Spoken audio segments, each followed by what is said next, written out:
Hi good evening all of you. आप सभी का इस ऑनलाइन प्लेटफॉर्म में स्वागत है और मैं सुनील।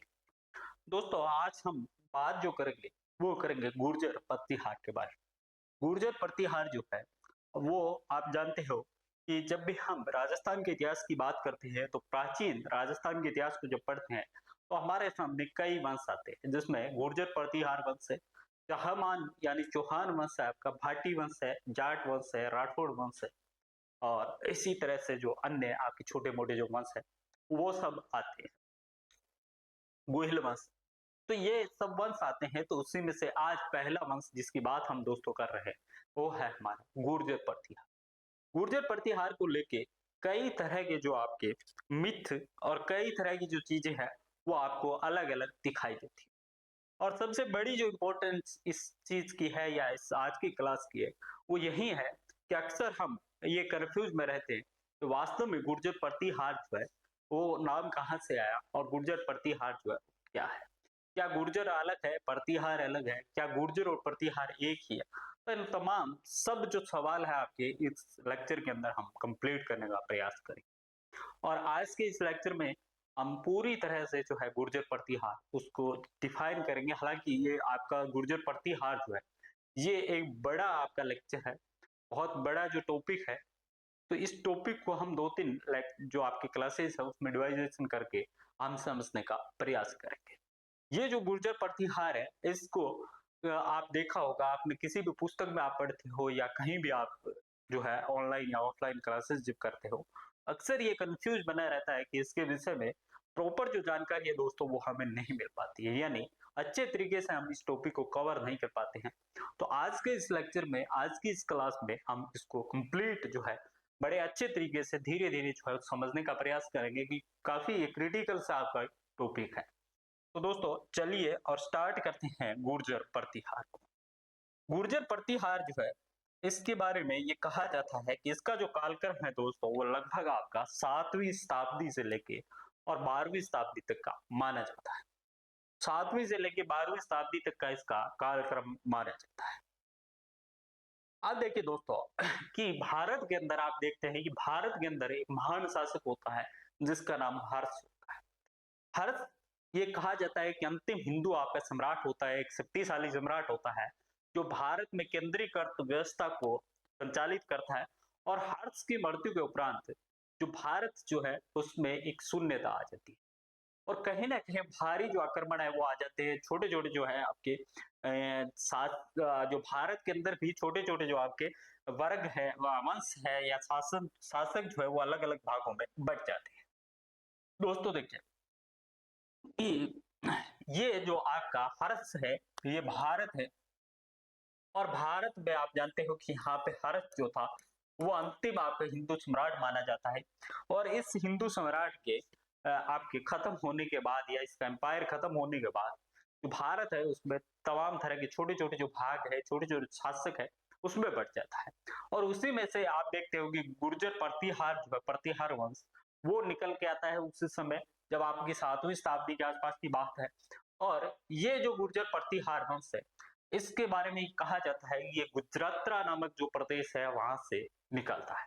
गुजरात्रा नामक जो प्रदेश है वहां से ये जो आपका गुर्जर प्रतिहार है वो इस पे शासक करते हैं या कह सकते हैं उत्पत्ति स्थान जो है वो इनका माना गया है। अब देखिए दोस्तों कि भारतीय इतिहास की अगर बात करें तो भारतीय इतिहास में जो गुर्जर प्रतिहार है उनका मुख्य क्षेत्र जो था वो क्या था। और देखेंगे कि मुख्य जो क्षेत्र है जहां से इनकी उत्पत्ति हुई गुजरात था, देन ये राजस्थान है, आपका पंजाब है और आपके भड़ोच है, मारवा है, इन सब में जो है वो आपका शासन स्थापित करते हैं। अब साहब एक बात आपके सामने आती है कि भारतीय इतिहास में गुर्जरों का सबसे प्रथम जो वर्णन है वो कब किया गया था। साहित्यिक रूप से देखें तो दोस्तों महाकवि बाण जो है उसका हरित चरित्र होता है उसमें सबसे पहले जो है गुर्जरों का उल्लेख किया गया था।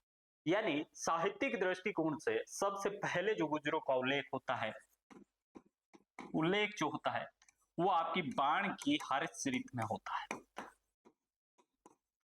और हर्ष चरित्र जो है उसमें क्या लिखा गया है, हर्ष जो राजा था हमने बात की तो हर्ष जो राजा था अंतिम हिंदू सम्राट उसके चरित्र का वर्णन किसमें किया गया है, इस बाण की पुस्तक हर्ष चरित्र में किया। और इसी पुस्तक में बाण इसकी चर्चा करते करते हर्ष की, और सबसे पहले जो गुर्जर शब्द है उसका उल्लेख यहीं पे आया है। तो गुर्जरों का सबसे पहले जो उल्लेख है दोस्तों वो कहाँ पे किया गया है? बाण की हरिश्चरित में किया गया है। आप दूसरा देखिए कि बादामी के चालुक्य जो थे उसका नरेश था एक, जिसे पुलकेशी सेकंड कहा जाता है, और इसका बहुत इंपॉर्टेंट आपका एक अभिलेख होता है जिसका नाम होता है एहोल अभिलेख। इस एहोल अभिलेख में गुर्जर जाति का उल्लेख जो है वो सबसे पहले किया गया है। यानी आपको दो चीजें दोस्तों ध्यान में रखनी है कि गुर्जर शब्द का सबसे पहले प्रयोग जो है वो आपका कब किया गया था? हर्ष की जो बाण की जो एक हर्षचरित नामक पुस्तक है उसमें किया गया था। और देन जो आपका पुलकेशियन सेकंड का एहोल अभिलेख है उसमें सबसे पहले जो है गुर्जर जाति का उल्लेख किया गया था। अब इसमें यह भी कहा गया था कि प्राचीन जो भारत है उसमें एक बहुत बड़ा वंश है, बहुत शक्तिशाली आपका वंश है जिसका नाम है गुर्जर प्रतिहार। तो ये कहां कहां से हमें शब्द जो मिले थे उसकी दोस्तों बात की। गुजरातरा प्रदेश जो है वहां से आया। तो अभी तक जो है इनकी थोड़ी सी हमने एक आउटलाइन क्रिएट करने का प्रयास किया है, जबकि एक्चुअल गुर्जर प्रतिहार जो है वो क्या है, क्या उनका मतलब है, कहाँ पे उनका निवास स्थान था, कैसे उनकी उत्पत्ति हुई, ये सब बातें जो है इसी लेक्चर में आगे हम करेंगे। अब दोस्तों देखिए कि यहाँ पे मैंने बताया कि हर्ष की जैसे ही मृत्यु होती है तो भारत जो है, इस भारत में आपकी राजनीतिक शून्यता पैदा हो जाती है, और राजनीतिक शून्यता पैदा हुई उस स्थान को भरने के लिए भारत के अंदर कई सारे वंश आए आपके। प्रतिहार वंश आया, चालुक्य आया, आपका आपका राष्ट्रकूट आया, आपका जो है पाल वंश आया। तो इसी में से एक जो था वो आपका था गुर्जर प्रतिहार। अब दोस्तों देखिए आगे इसमें बात करें तो आपने देखेंगे कि वास्तव में इनका मीनिंग क्या है, गुर्जर प्रतिहार जो है उसका अर्थ क्या होता है। और ये सबसे बड़ा जो आपके कंफ्यूजन बना रहता है गुर्जर प्रतिहार और राजस्थान इतिहास की पुस्तकें पढ़ने के बाद और कई सारी क्लासें लेने के बाद भी ये जो क्वेश्चन है, ये जो आपका कंफ्यूजन है ये बना रहता है कि गुर्जर प्रतिहार जो है उसका अर्थ क्या होता है। क्या वो एक ही है, क्या वो अलग है, क्या वो जाति को रिप्रेजेंट कर रहे हैं, क्या वो स्थान को रिप्रेजेंट कर रहे हैं, या किसी व्यक्ति को रिप्रेजेंट कर रहे हैं। ये तीन चीजें जो है वो आपके सामने आएगी। दोस्तों देखिए कि ये कुछ इस तरह का जो है ये आपका गुर्जर प्रतिहार, ये जो आपका दिखाई दे रहा है यहाँ पे थे गुर्जर प्रतिहार। इधर आपका तिब्बत किंगडम है, इधर जो आपका ये गुर्जर है, इधर जो है आपका अलग स्टेट है। तो कहीं ना कहीं ये राजस्थान वाला हिस्सा, पंजाब वाला हिस्सा, और आपका मैंने बताया था कि ये गुजरात वाला हिस्सा, ये सब जो है वो आपका क्या कहलाता था? गुजरातरा प्रदेश कहलाता था। अब दोस्तों देखिए कि गुर्जर और प्रतिहार जो है वो आपके दो अलग अलग शब्द है।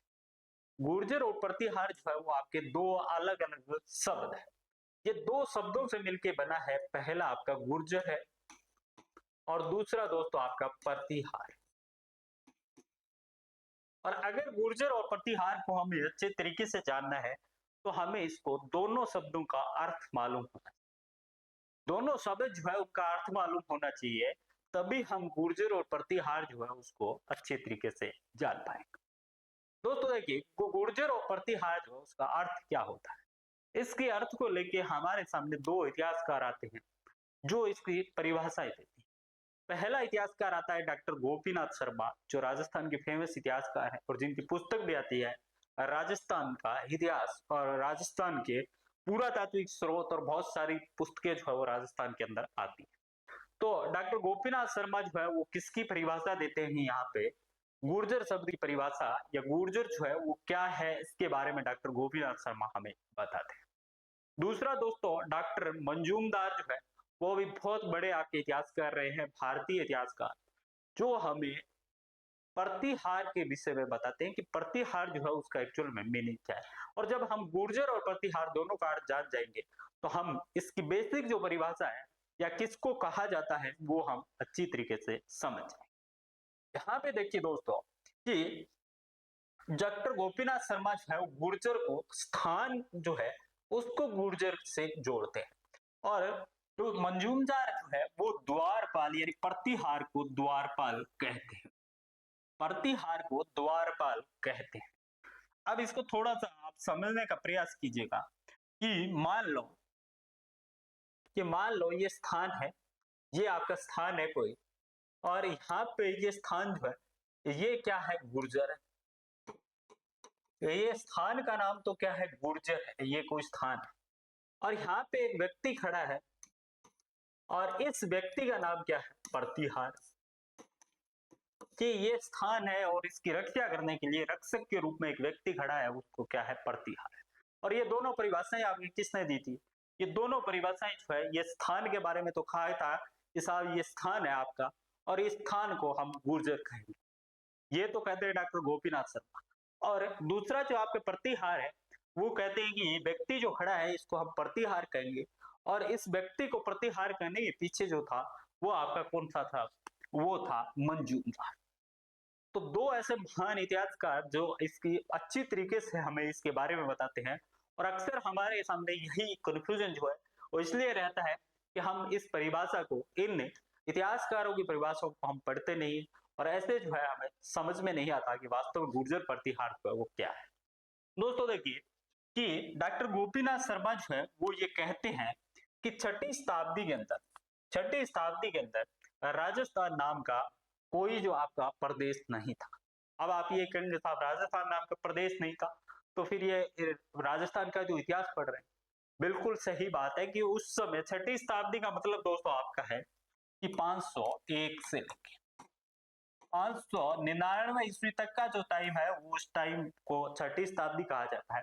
और इस टाइम के बीच में डॉक्टर गोपीनाथ शर्मा कहते हैं कि राजस्थान नाम से कोई राज्य नहीं था, राजस्थान नाम से कोई इकाई या कोई क्षेत्र नहीं था। और हम भी जानते हैं कि जब हम राजस्थान के बारे में पढ़ते हैं तो राजस्थान शब्द जो है वो बहुत बाद में जाके आपके है कर्नल जेम्स टोड और थॉमस जो है उन्होंने प्रयोग किया था, उससे पहले राजपुताना और उससे पहले जो है वो भी नाम नहीं था आपका। तो ये जो है ये कहते हैं कि राजस्थान नाम का कोई प्रदेश नहीं था, और ये जो है पूरा प्रदेश जो है वो किस नाम से जाना जाता था, मरु प्रदेश के नाम, मरु प्रदेश के नाम से ये जाना जाता था। और ये जो है ये कहाँ पे था आपका, भारत के पश्चिमी भाग में स्थित था। यानी डॉक्टर गोपीनाथ शर्मा दोस्तों कहते हैं कि आपका ये भारत है, ये जो भारत है सॉरी ये भारत है, और ये पूरा भारत है, आप देख लीजिए गुजरात वाला है, और इस पूरे भारत में एक क्षेत्र था ये वाला, और इस क्षेत्र को हम क्या कहते हैं, मरु प्रदेश के नाम से जानते हैं, जो कहाँ पे है, भारत के पश्चिमी जो भाग है वहां पर स्थित था। अब ये मरु प्रदेश जो है, ये मरु प्रदेश जो है दोस्तों ये आपका गुजरात्रा नाम से जाना जाता था। ये जो गुजरात्रा नाम से जाना जाता था, और गुजरात्रा के अंदर क्या क्या शामिल था आपका, अगर आज के दृष्टिकोण से देखें, आज के भौगोलिक क्षेत्रों के हिसाब से देखें, तो उस टाइप के गुजरात्रा के अंदर आपका शामिल था दोस्तों राजस्थान, आपका सिंध वाला जो भाग है पाकिस्तान का वो, और गुजरात। ये जो है इसके अंदर क्या था, मरु प्रदेश के अंदर या गुजरात्रा के अंदर सिंध था, गुजरात था, और आपका राजस्थान था। ये पहले राजस्थान नहीं था, लेकिन आज के दृष्टिकोण से देखें तो ये तीन जो आपके क्षेत्र थे वो किस में थे, गुजरात प्रदेश में थे। ये डॉक्टर गोपीनाथ शर्मा हमें बताते। डॉक्टर गोपीनाथ शर्मा ये कहते हैं कि ये तीन प्रदेश थे साहब, पहले राजस्थान नहीं था, गुजरात था, सिंध था, और आपका ये राजस्थान जो आज का है, ये इन सब क्षेत्रों को मिला के देते थे, तो वो जो प्रदेश बनता था वो आपका क्या बनता था, गुजरात्रा प्रदेश कहते थे उसको। और यही जो गुजरात्रा प्रदेश है आपका, यही जो गुजरात्रा प्रदेश है वो क्या कहलाता था, गुर्जर कहलाता था। यही जो गुजरात्रा प्रदेश है वो क्या कहलाता था, गुर्जर कहलाता था। यानी यहाँ पे कोई भी व्यक्ति रहता था तो वो उसको क्या कह दिया जाता था, गुर्जर कह दिया। तो गुर्जर किसी जाति को, किसी वंश को आपका रिप्रेजेंट नहीं कर रहा है, ये ध्यान में रखना। बस वो क्या है कि इस प्रदेश के अंदर अगर कोई व्यक्ति रहता था, उस प्रदेश जिसको गुजरात्रा कहा जाता था, उस प्रदेश के अंदर कोई व्यक्ति रह रहा है, तो उसको डॉक्टर गोपीनाथ शर्मा के अनुसार जो है उस स्थान के नाम से उस व्यक्ति को क्या कह दिया जाता था, गुर्जर कह दिया जाता था। तो आई होप कि ये चीज आपके समझ में आ गई होगी कि गुर्जर जो है उसका मतलब क्या है, गुर्जर का मतलब है स्थान। कि इस गुर्जराता प्रदेश में जो भी व्यक्ति रहता था उसको गुर्जर कह दिया जाए। तो अब आपको ये ध्यान में रखना है कि गुर्जर जब भी आए, आज के जो गुर्जर है उससे अलग गुर्जर था। आज जो है एक जाति के रूप में उसको माना जाता है गुर्जर, लेकिन उस टाइम पे जाति के रूप में नहीं था, वंश के रूप में नहीं था, व्यक्ति का नाम नहीं था। बस वहां पे उसकी स्थान से पहचान थी कि उस प्रदेश में रह रहा है, इस एरिया में रह रहा है, इसका मतलब गुजरातरा में रह रहा है, वो व्यक्ति क्या है, गुर्जर है। चाहे वो आप देखेंगे बाद में जाइए कि आपका ब्राह्मण जो प्रतिहार है वो इसी से निकले, आपके क्षत्रिय जो प्रतिहार है वो भी इसी से निकला है। अगर जाति से गुर्जर होता या वंश से गुर्जर होता तो फिर ब्राह्मण और ये सब कहां से आते। तो ये चीज आपको ध्यान में रखनी है कि ये सिर्फ और सिर्फ आपके क्षेत्र को रिप्रेजेंट कर रहा है। देन दूसरा देखिए दोस्तों कि बात आती है प्रतिहार की, बात आती है आपकी प्रतिहार की। तो डॉक्टर मंजूमदार जो है वो कहते हैं कि इस गुजरात प्रदेश की यानी इस पश्चिमी भाग के अंदर आपके बाहर से आक्रमण हो रहे थे।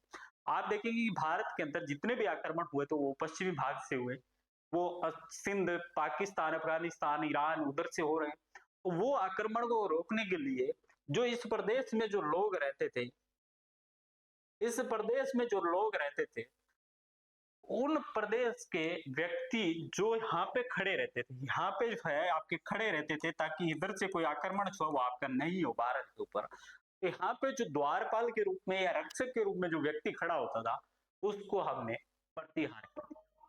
तो गुर्जर और प्रतिहार जो है दोस्तों दो शब्दों से आपका मिलके बना हुआ है कि ऐसा स्थान जो गुजरातरा है वहां पे रहने वाला ऐसा व्यक्ति जो आपके द्वारपाल के रूप में काम कर रहा है वो क्या है, प्रतिहार। अब दोनों शब्द जो है वो आपके गुर्जर प्रतिहार हो गए। और बाद में जब इसी चैप्टर में आप आगे बढ़ेंगे तो आप गुर्जर शब्द जो धीरे धीरे गायब हो जाएगा, प्रतिहार जो है आपके पास में बच जाएगा। उसमें आप ब्राह्मण प्रतिहार और देन क्षत्रिय प्रतिहार ये सारे जो आपके देखते जाएंगे। यहाँ पे आपके शायद ये बात जो है क्लियर हो गई होगी कि गुर्जर और प्रतिहार, गुर्जर का मतलब स्थान और प्रतिहार का मतलब वो व्यक्ति जो रक्षक के रूप में आपको काम कर रहा है, वो चाहे किसी भी जाति किसी भी वंश से रिलेट हो। तो ये दो परिभाषाएं जो है वो आपको ध्यान में रखनी है। आप बार बार दो बार इस वीडियो को सुनेंगे तो आपकी ये चीजें जो है गुर्जर प्रतिहार की इसका अर्थ क्या होता है ये क्लियर हो जाए। अब दोस्तों देखिए गुर्जर शब्द जो है उसका प्रयोग हमने देखा था कि एक देश के रूप में, एक क्षेत्र के रूप में, एक स्थान के रूप में आपका होता है। गुर्जर जो है उसका प्रयोग आपका एक देश के रूप में, एक क्षेत्र के रूप में और एक स्थान के रूप में होता है। तो इसका कई जगह जो उल्लेख मिलता है, कुछ आपके इतिहासकार जो है वो इसको परिभाषित करते हैं स्थान के रूप में, कुछ जो है आपके अभिलेखीय जो स्रोत है उसमें भी इसका विवरण दिया गया है। तो थोड़ा थोड़ा ये कहाँ पे मिलता है उसके बारे में जान लेते हैं। दोस्तों देखिए मंथान देव के राजौर शिलालेख में गुर्जर प्रतिहार शब्द को गुर्जर देश के रूप में व्याख्या की गई। यानी मंथान देव जो है उसका राजौर अभिलेख है, उसमें गुर्जर प्रतिहार जो है उसको क्या कहा गया है, एक देश के रूप में उसकी व्याख्या की गई है। यानी एक क्षेत्र जो है वो बताया गया, ये जो आपका क्षेत्र है ये क्या है, गुर्जर है। डीसी गांगुली जो है वो गुर्जर शब्द का प्रयोग वांसी नाम के रूप में करते हैं। यानी गुर्जर द्वारा जो खेती की जाती है किसी स्थान पे उसको वांसी नाम कहा जाता है और उसी खेती करने वाले क्षेत्र के हम गुर्जर कहते हैं। अब के मुंशी जो है दोस्तों वो कहते हैं कि गुर्जर देश में रहने वाले लोग जब भी वो अपने अन्य हिस्सों में जाते थे तो गुर्जर के रूप में जाने जाते थे। यानी के मुंशी यह कहते हैं कि ये जो भारत का क्षेत्र था, ये जो भारत का क्षेत्र था और यहाँ पे जो लोग रहते थे इस वाले पश्चिमी भाग में, वो जहां कहीं भी जाते थे तो उसको गुजरात प्रदेश में रहने वाले लोग माना जाता था, यानी गुर्जर के रूप में उनको परिभाषित किया जाता था। तो ये सब परिभाषाएं, ये सब शिलालेख जो है वो हमें क्या बताते हैं, हमें यही बताते हैं कि गुर्जर शब्द जो है वो किसको रिलेट कर रहा है, आपके स्थान को रिलेट कर रहा है, जो किसकी परिभाषा को वेरीफाई कर रहा है, आपके डॉक्टर गोपीनाथ शर्मा की। यहाँ पे दोस्तों देखिए कि बीवी मिश्रा जो है वो कहते हैं कि गुर्जर प्रतिहार न हो, यह व्यक्ति का अर्थ है कि गुर्जर देश के प्रतिहार परिवार से लिया जा सकता है। यानी गुर्जर देश के प्रतिहार परिवार से जो है इसका अर्थ आपका लिया जा सकता है।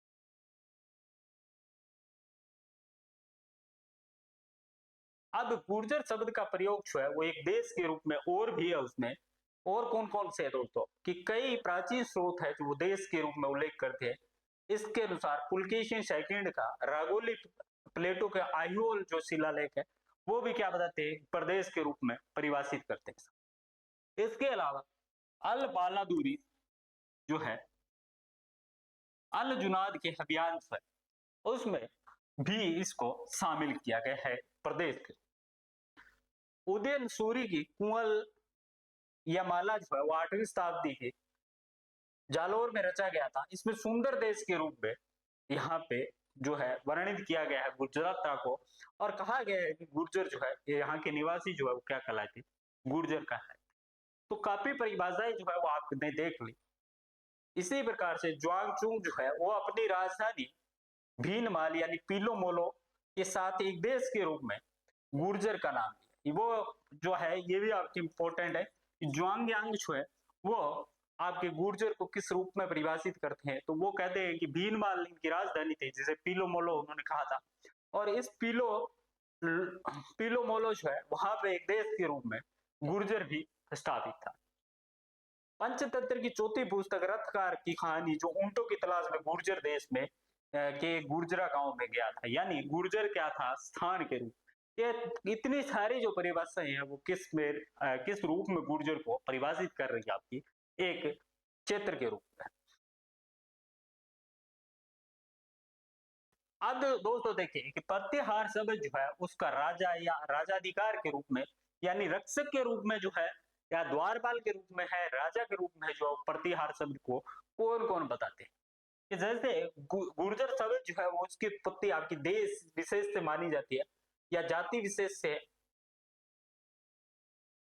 उसी प्रकार से प्रतिहार का संबंध उस तरह से नहीं है। यानी प्रतिहार जो है वो ना तो आपका जाति से रिलेट करता है, ना आपका वंश से रिलेट करता है। वो क्या है, इस शब्द का उल्लेख जैसे गुहिल, चालुक्य और चौहान जो है उस तरीके से इस गुर्जर प्रतिहार शब्द को हम नहीं मान सकते। दोस्तों इसके विरुद्ध ये जो है ये क्या दर्शाता है, आपका रक्षक को दर्शाता है, राजा को दर्शाता है। और वो ये कहते हैं कि इस पद पे एक पद जो था, यानी द्वारपाल का पद था, ये द्वारपाल का जो पद था, इस द्वारपाल के पद पे कोई व्यक्ति बैठ जाता था और उस व्यक्ति को क्या कह देते थे, प्रतिहार कहते थे। तो ये किसको रिप्रेजेंट कर रहा है, यहाँ पे पद को कर रहा है, ना कि किसी जाति को, ना कि किसी वंश को। इसलिए प्राचीन शिलालेखों में आप देखोगे दोस्तों कि कई प्रकार के प्रतिहार जो आपको दिखाई देंगे, क्योंकि प्रतिहार में ये कहा गया कि ये ब्राह्मण प्रतिहार है, यानी ये ऐसा रक्षक है जो ब्राह्मण है, ये ऐसा रक्षक है जो क्षत्रिय है। तो आपको ब्राह्मण प्रतिहार, क्षत्रिय प्रतिहार और गुर्जर प्रतिहार ये सब जो है आपको देखने को मिलेगा। जहां नागभट्ट जो है उस नागभट्ट को राम को प्रतिहार विशुद्ध क्षत्रिय बताया गया है। राम का प्रतिहार जो है उससे विशुद्ध क्षत्रिय बताया गया है। वहां जोधपुर प्रस्तुतिकार ने एक प्रतिहार शाखा को ब्राह्मण से चलने वाली भी अंकित किया गया। तो कई आप देखोगे कि कई जो है क्षत्रिय प्रतिहार के रूप में है, कई ब्राह्मण प्रतिहार के रूप में है। तो ये एक पद था दोस्तों प्रतिहार यानी रक्षक का, और उस पद पे कोई व्यक्ति बैठ जाता था, उस व्यक्ति को हम प्रतिहार कहते थे। अब विदशाल भंजिका जो है इसके कवि है दोस्तों राजशेखर। इनके शिष्य महेंद्रपाल प्रतिहार को रघुकुल तिलक अर्थात सूर्यवंशी बताया। तो महेंद्रपाल जो है उसको क्या बताया, आपका क्षत्रिय बताया।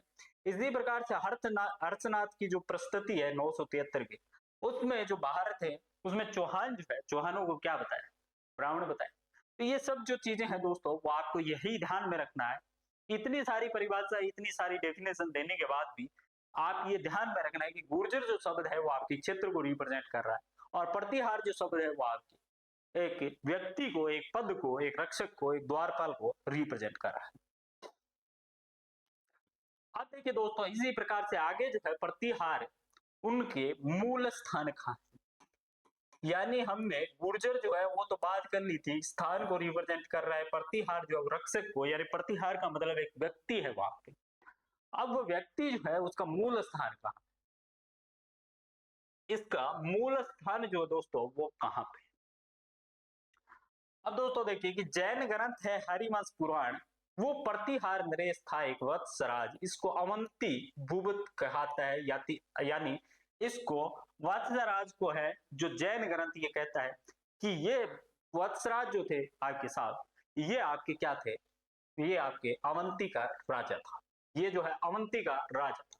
इसी प्रकार से राष्ट्रकूट नरेश अमोघ वर्ष के सज्जन ताम्रपत्र जो है उसमें ये कथन दिया गया है कि उनके एक पूर्वज यानी तंत्र दुर्ग, जिसको दंती दुर्ग के नाम से जाना जाता है, उसने एक महान यज्ञ किया था और उस महान यज्ञ में आपका गुर्जर राजा को उज्जैन का द्वारपाल नियुक्त किया था, यानी उसको क्या बनाया था, द्वारपाल बनाया।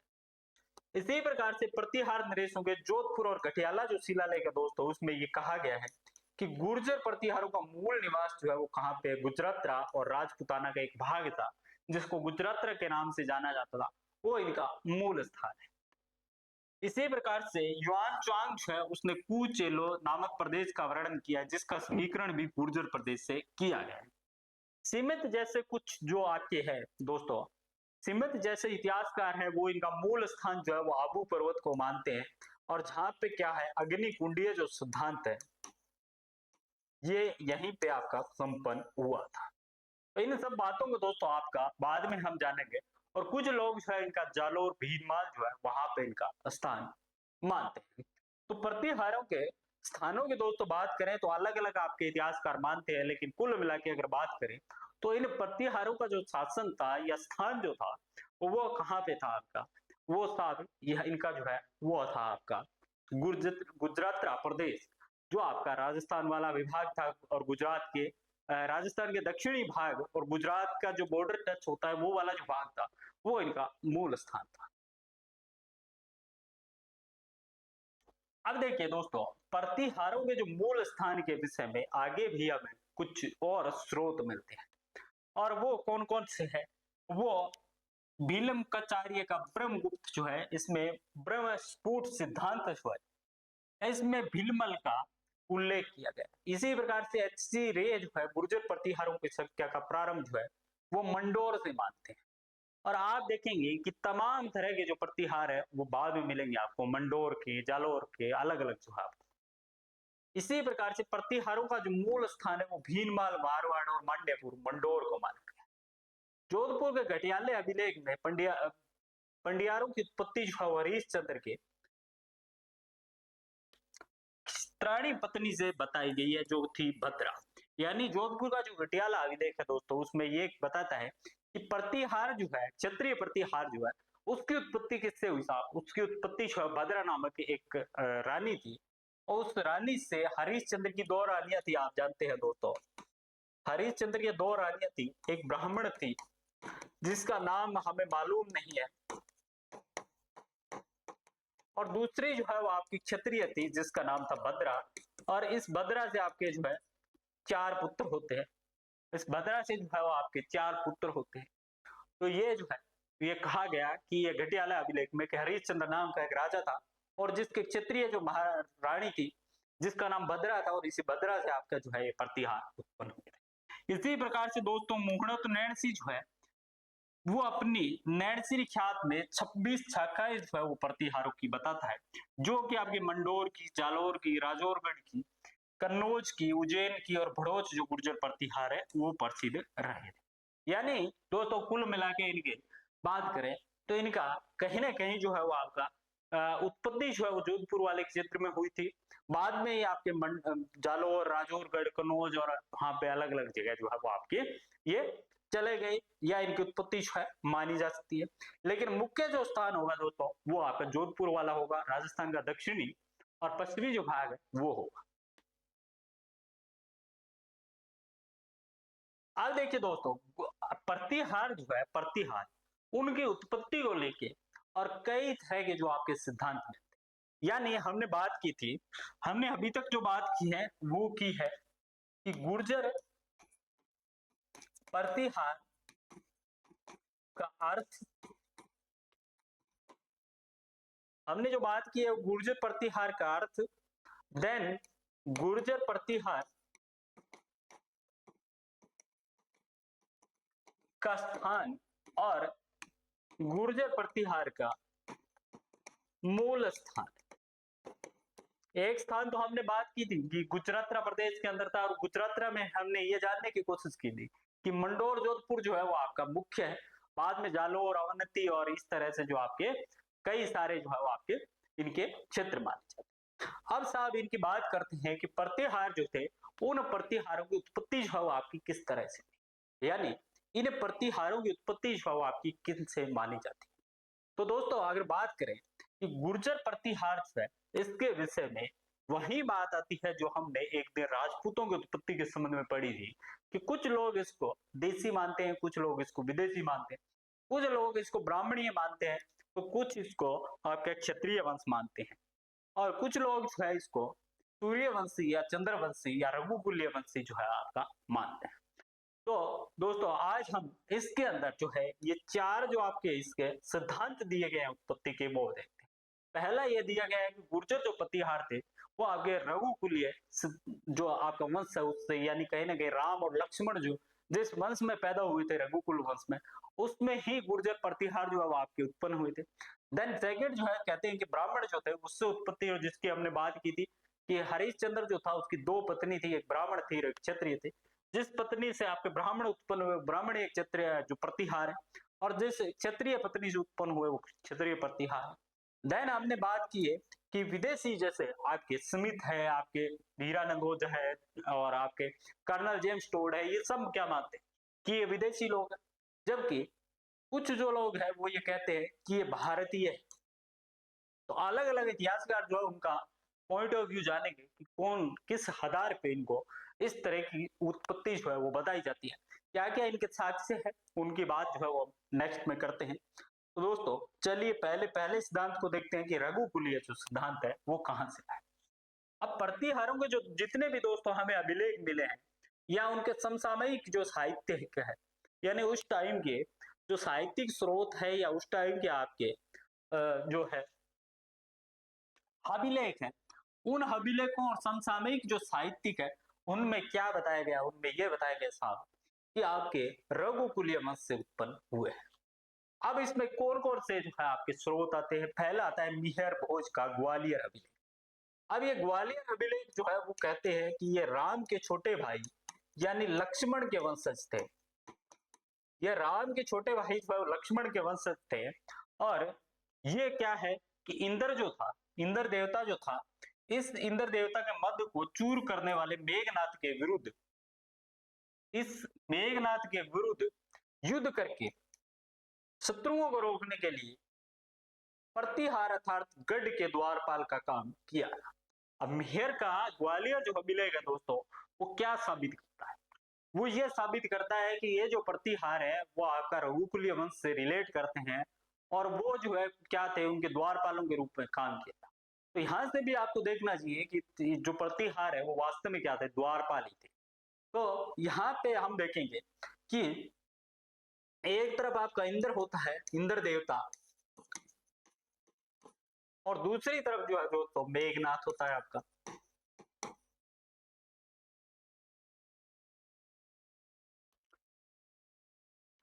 अब इंद्र जो है, इंद्र के मध्य यानी इंद्र जो देवता जो है उससे लड़ने कौन जाता है आपका, इंद्र देवता से लड़ने जाता है ये आपका मेघनाथ, इंद्र देवता से लड़ने जाता है मेघनाथ, और मेघनाथ के विरुद्ध जो शत्रु होते हैं, मेघनाथ के विरुद्ध के जो शत्रु होते हैं जो इसको इसके पास नहीं जाना देना चाहते, उन शत्रुओं को कौन रोकता है, यहाँ पे प्रतिहार रोकते हैं, यहाँ पे प्रतिहार जो है वो रोकते हैं। यानी थोड़ा सा इसको और डिफाइन करूं मैं कि ये देखिए आप, ये होता है आपका इंद्र, और दूसरा जो है आपका ये हो गया आपका मेघनाथ, ये इंद्र है, ये आपका मेघनाथ है,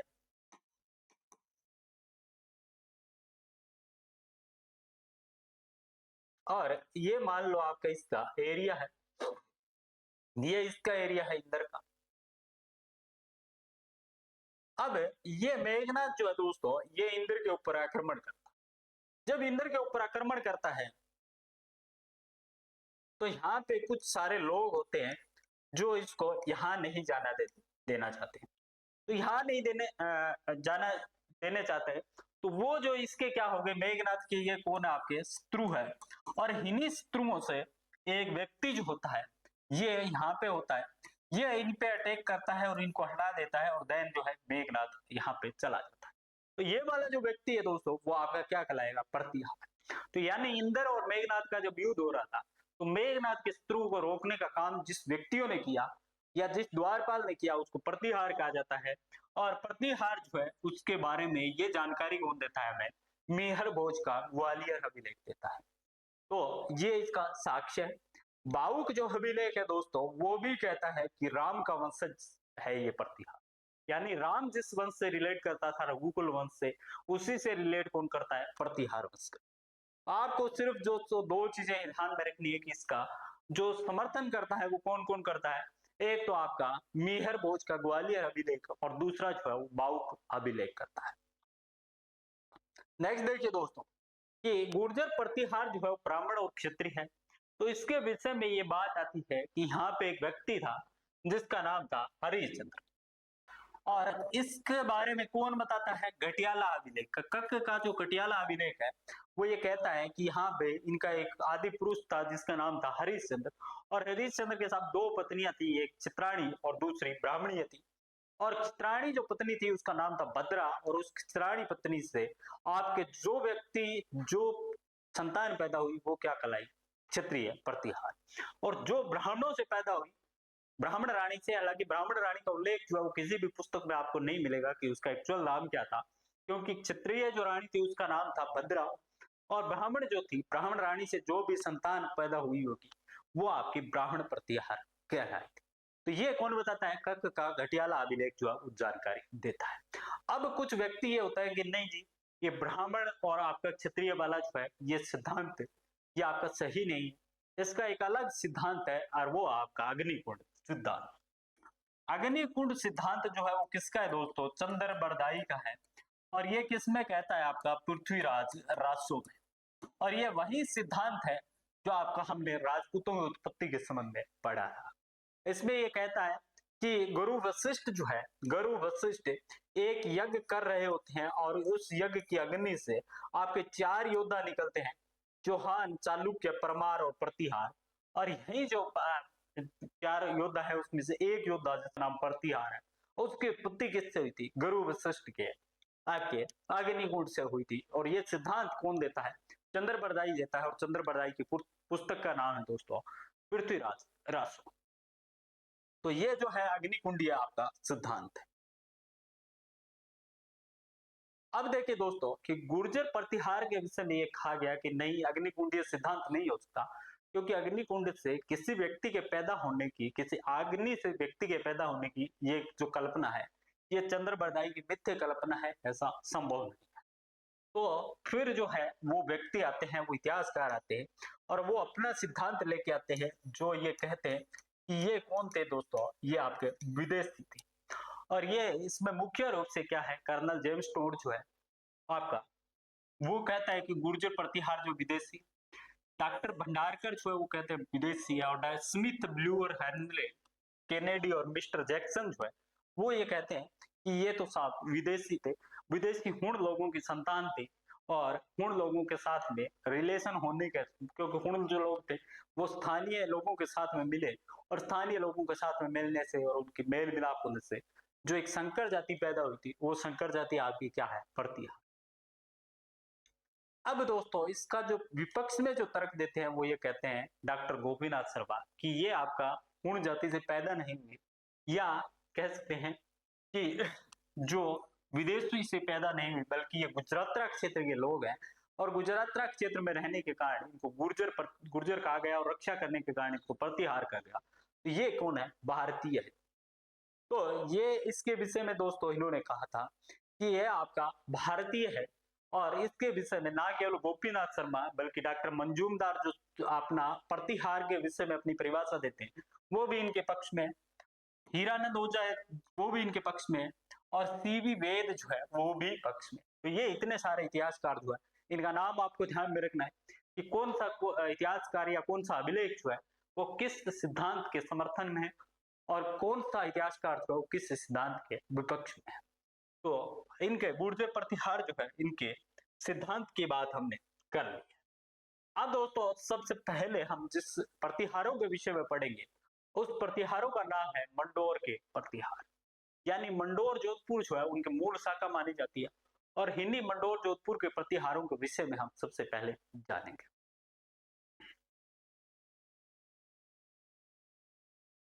अब देखिए दोस्तों, मंडोर जो प्रतिहार है इसके विषय में कहा जाता है कि ये गुर्जर प्रतिहार की 26 शाखाओं में से सबसे प्राचीनतम जो शाखा है वो कौन सी आपकी, मंडोर की।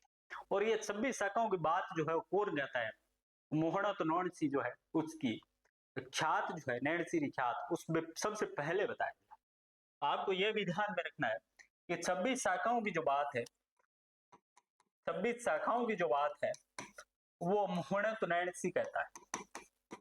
मोहनत नैणसी की पुस्तक है नैणसीरी ख्यात, और इस नैणसीरी ख्यात में ये कितनी शाखाओं का उल्लेख करता है, 26 शाखाओं का उल्लेख करता है। और ये भी बताता है कि मंडोर जो है यानी जोधपुर की जो प्रतिहार है वो सबसे प्राचीनतम शाखा इनकी मानी जाती है। अब मंडोर के प्रतिहारों के विषय में 3 शिलालेख मिलते हैं, जिसमें बाहुक का जोधपुर शहर कोट का जो 837 ईस्वी का है वो, और 2 शिलालेख ककुक के है जिसको गटियाले का शिलालेख हमने कहा था, और जिसमें क्या बताया था कि जिसमें इससे पहले हमने पढ़ा था कि रघुकुलीय वंशीय जो है इनको माना गया है। और ये आपका जोधपुर 837 में पहला, और दूसरा जो गटियाला है वो 861 का। तो मंडोर के जो आपके प्रतिहार है इसके विषय में 3 शिलालेख मिलते हैं। पहला आपका बाउक का जोधपुर शहर का कोट, और दूसरा ककुक का गटियाला में मिले हैं, जो पहला जोधपुर और दूसरा गटियाला। अब दोस्तों ये बात हमने कर ली कि कहां से इनकी जानकारी मिलती है, 26 शाखाओं में सबसे प्राचीनतम इनको माना जाता है। अब सबसे प्रमुख जो बात आती है वो ये आती है साहब कि इनका आदि पुरुष जो है या प्रारंभ जो है वो कहां से होता है। दोस्तों देखिए, शिलालेखों के आधार पर अगर बात करें तो इसमें एक व्यक्ति था हरिश्चंद्र, और जिसको रॉयल सिद्धि भी कहा जाता था। इस हरिश्चंद्र को जो है रॉयल सिद्धि भी कहते हैं। इनका समय जो है कहीं 597 ईस्वी के आसपास यानी 6ठी शताब्दी के अंत का माना जाता है, और कहा जाता है कि ये वेदों का ज्ञाता था, शास्त्रों का ज्ञाता था, और इसकी 2 पत्नियां थी, जिसमें एक ब्राह्मण पत्नी थी और दूसरी आपकी क्षत्रिय पत्नी थी। ब्राह्मण पत्नी का नाम हमें मालूम नहीं है, क्षत्रिय जो पत्नी थी उसका नाम भद्रा है, और उस भद्रा से आपके जो संतान उत्पन्न हुई थी उन्हें क्षत्रिय कहा जाता है। यानी मंडोर के जो गुर्जर प्रतिहार थे उनका आदि पुरुष या उनका संस्थापक जो है किसको माना जाता है, हरिश्चंद्र नामक रोहिल सिद्धि जिसको कहा जाता है उसको माना जाता है। और उसी से आगे वंश चलता है, उसकी 2 पत्नियां होती है, ब्राह्मण और क्षत्रिय। ब्राह्मण पत्नी का नाम मालूम नहीं है, क्षत्रिय जो पत्नी है भद्रा, और भद्रा से आपके जो है उत्पन्न होते हैं 4 पुत्र, और 4 पुत्र जो है वो पहला आपका आता है भोगभट, दूसरा आपका कक जिसका घटियाला अभिलेख है, और रजिल और हदय है। और इन चारों ने मिलकर मंडोर जो है यानी मांडवपुर को जीतकर गुर्जर प्रतिहार की स्थापना की थी। तो दोस्तों ये भी क्वेश्चन जो है कई बार आपके एग्जाम में आता है कि प्रारंभिक जो प्रतिहार थे मंडोर के उसमें से कितने व्यक्तियों ने मंडोर जो है उसको जीता था और अपनी जो है शासन के अंदर उसको लाए थे, यानी अपने वंश की वहां पर स्थापना की थी। तो इसमें जो आपके रोहिल सिद्धि और हरिश्चंद्र के चारों पुत्र थे, जिसमें भोग भट्ट था, कक था, रजिल था और दह था, जिसमें भोगभट था, रजिल था, कक था और दह, इन चारों ने आपको मांडवपुर मंडोर को जीता और अपना जो शासन है वहां पे स्थापित किया था। तो ये था मंडोर के गुर्जर हार के, मंडोर के जो गुर्जर प्रतिहार है उनका प्रारंभिक शासन। अब देखिए दोस्तों कि यहाँ पे अब हरिश्चंद्र जो होता है वो संस्थापक के रूप में होता है, और उसके 4 पुत्र होते हैं, हमने बात की थी।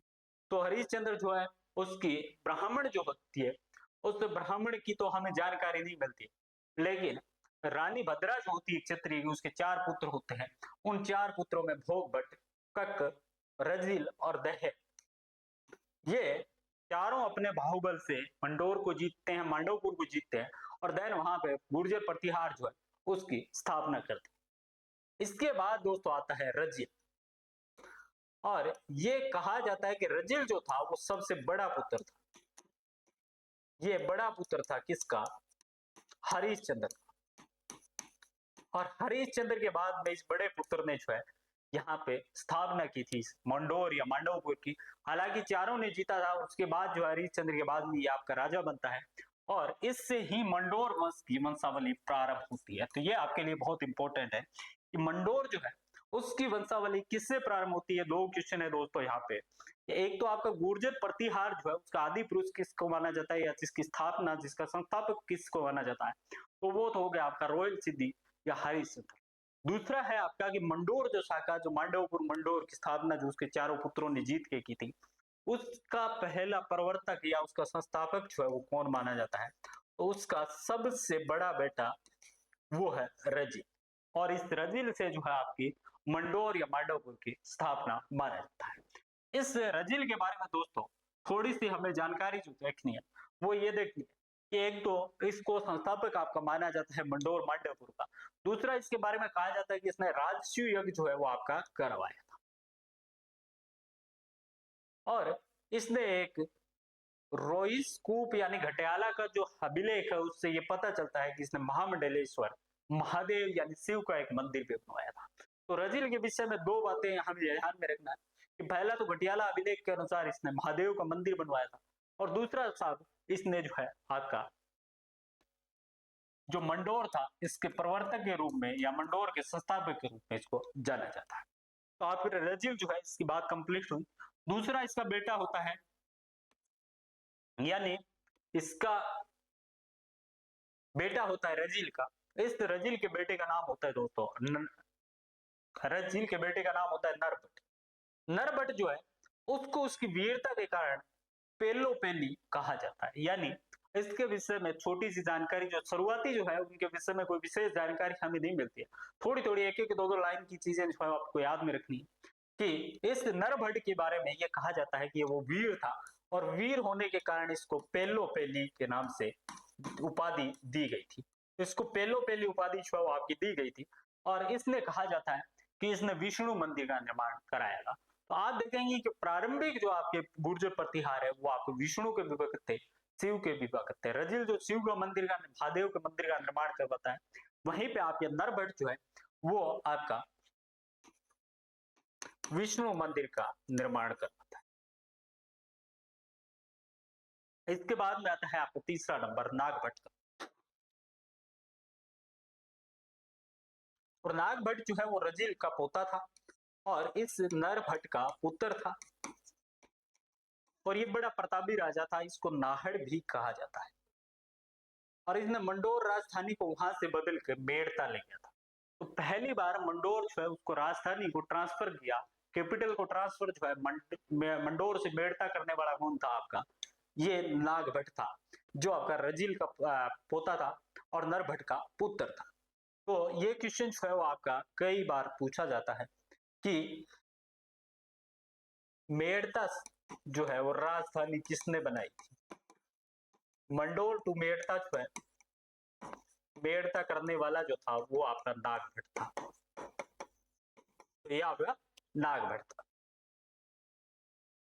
अब दोस्तों आगे देखिए तांत, ये भी शासक आता है और तांत जो है वो नागभट्ट का पुत्र था और वो उसके समान चंचल था और अपने छोटे भाई भोज को राज्य दे दिया। उसने क्या किया, अपना राज्य जो है त्याग दिया और भोज को दे दिया और मांडव के पवित्र आश्रम में जाके रहने लगा। तो इस प्रकार से तांत जो है वो क्या कर देता है, राज्य को न्यौछावर कर देता है, अपने भाई को दे देता है। तो भोज को राज्य किसके द्वारा दिया गया था, तांत के द्वारा। और तांत जो था वो कौन सा इनका शासक था, चौथे नंबर का शासक था। यानी हम हरिश्चंद्र के बाद अगर बात करें तो रजिल रजिल से चौथे नंबर का आता है आपका। और इसके बाद जो है भोज शासक बनता है, देन यशोवर्धन बनता है, चंदुक बनता है और उसके बाद दोस्तों आपका जो कुछ इंपॉर्टेंट जो शासक आता है वो आता है सिलुक। ये सिलुक जो है वो मंडोर की ही गुर्जर प्रतिहार जो शाखा थी उससे रिलेट है आपका। और ये चंदुक का पुत्र था, यानी इसका पुत्र था। और ये वल्लभ मंडल के स्वामी भट्टी देवराज यानी जैसलमेर के भाटी राज्य को जीतता है। ये आपका सिलुक जो है ये किसको जीतता है, भाटी वंश को या जैसलमेर को जीतता है। और इसने जो है यहाँ पे आधुनिक तनोट यानी त्रवणी और वल जो देश है, जोधपुर के दक्षिणी का भाग वल और मालानी मारवाड़ त्रवणी कहलाता था, अपनी सीमा जो है वो स्थिर कर ली, यानी सिलुक जो था उसके टाइम में पहली बार जो है गुर्जर प्रतिहारों ने अपनी सीमा को बढ़ाने का काम किया था। तो ये क्वेश्चन भी आज से आ सकता है कि किस व्यक्ति ने भाटी राजपूतों या भाटियों को या जैसलमेर को जीता था, तो वो आपके इसने सिलुक ने जीता था। और सबसे पहले जो अपनी सीमाएं जो थी या अपनी बॉर्डर जो थी उस बॉर्डर को एक्सपेंड करने का काम जो है वो कौन करता है, यही सिलुक करता है। और कहा जाता है कि इसके अंतिम शासन के अंतिम में अरबों ने बेलगाम यानी भीनमाल पर विजय प्राप्त कर ली और मारवाड़ पे धावा बोल दिया और चिलुक का राज्य जो है वहां पे था। तो इसके राज्य के अंदर या इसके शासन काल में दोस्तों सबसे पहले जो आपका आक्रमण होता है अरबों का, तो अरबों के आक्रमण के बारे में यहाँ पे जानकारी हमें मिलती है। नेक्स्ट देखिए दोस्तों आपका आता है झोट। और झोट है वो राज्य के सुख भोगने के पीछे गंगा में मुक्ति पाई, यानी गंगा में गिर के मर गया था।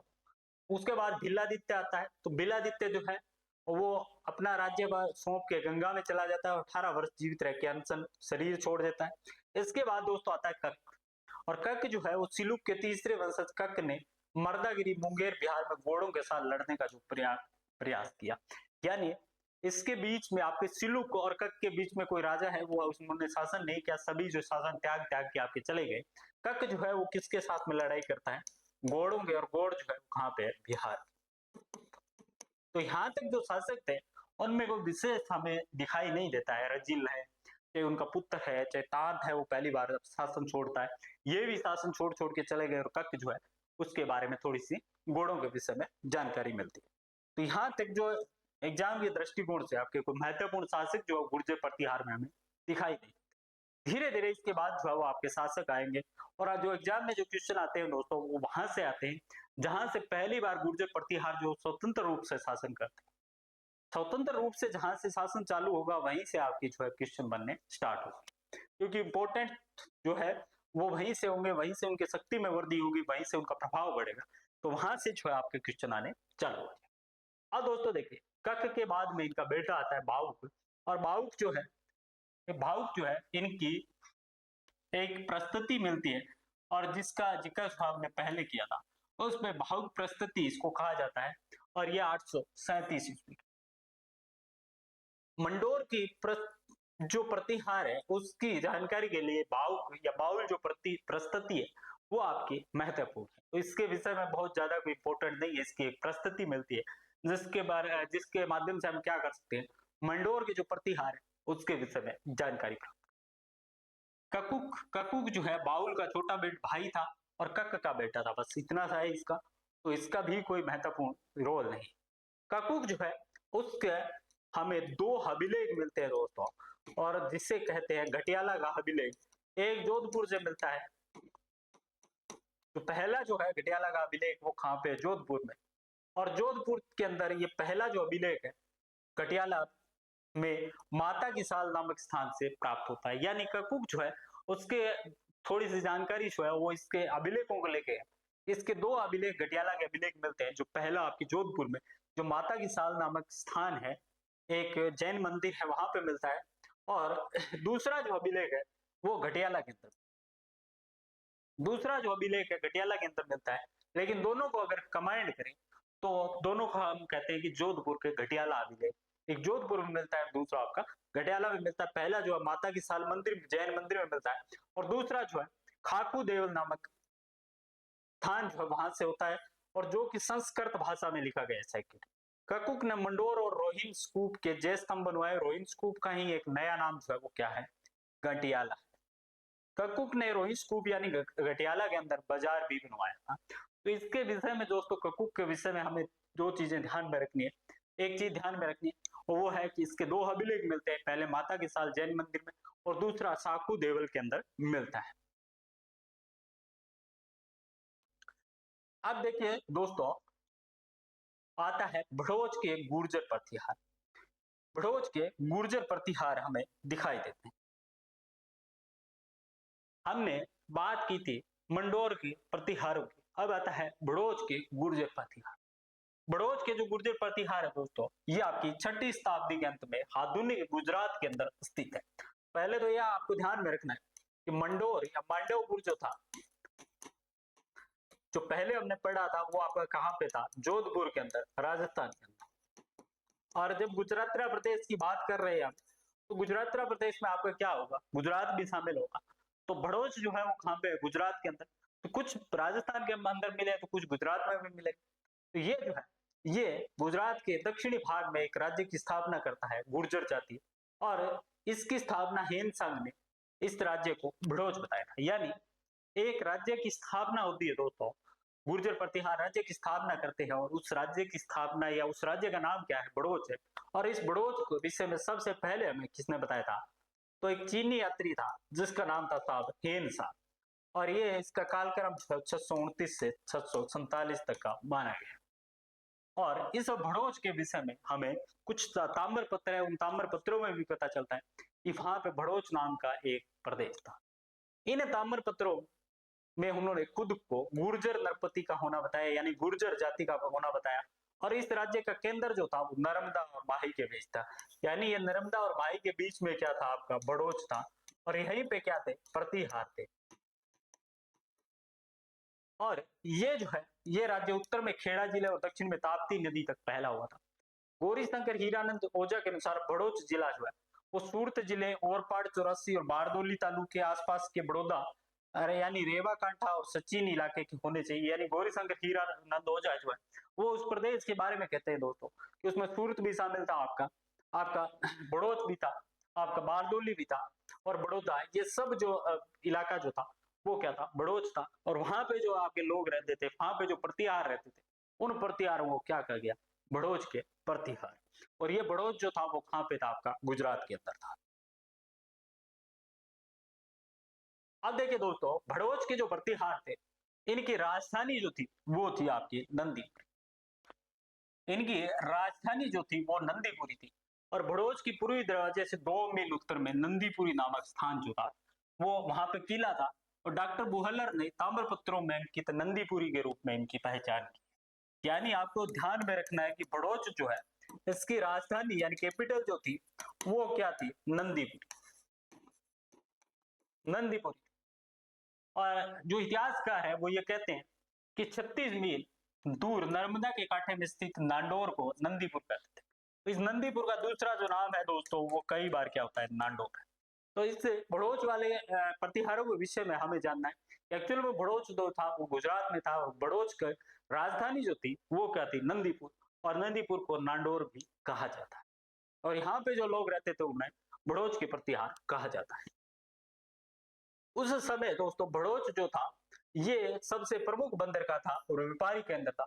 भड़ोच बंदरगाह से अरब और यूरोपीय राज्यों का व्यापार किया जाता था। तो दोस्तों अगर आप देखेंगे तो इस प्रकार से अगर भारतीय मैप है, ये वाला जो इलाका है यहीं पे क्या था, आपका भड़ोच स्थित था। और ये आप देखेंगे कि यहाँ पे समुद्र है दोनों तरफ, तो ये समुद्री मार्ग से आपका व्यापार होता था, व्यापारिक प्रमुख केंद्र था भड़ोच। और यहाँ पे जो भड़ोच में जो निम्न आपके प्रकार से आपके प्रतिहार जो है वो राजा रहे थे, जैसे ददा यानी 580 ईस्वी में ददा फर्स्ट, जय भट्ट आपके दद या ददा सेकंड जो है वो आपके 633 में, जय भट्ट 655 में, ददा थर्ड जो है वो 680 में, और जय भट्ट थर्ड जो है वो आपके 706 में। तो यहाँ पे 2 ही राजा हुए थे दोस्तों, वो 3 बार हुए थे आपके, जय भट्ट फर्स्ट सेकंड थर्ड, और ददा जो है फर्स्ट सेकंड थर्ड। तो आपको भड़ोच वाले गुर्जर प्रतिहार जो है उनके विषय में बहुत ज्यादा विशेष जानकारी हमें नहीं मिलती है। एक इनकी राजधानी नंदीपुर, दूसरा ये व्यापारिक केंद्र था। भड़ोच के अंदर कौन कौन से आपके शामिल थे, गुजरात के अंदर था। तो ये सब चीजें जो है वो हमें भड़ोच के बारे में देखते हैं।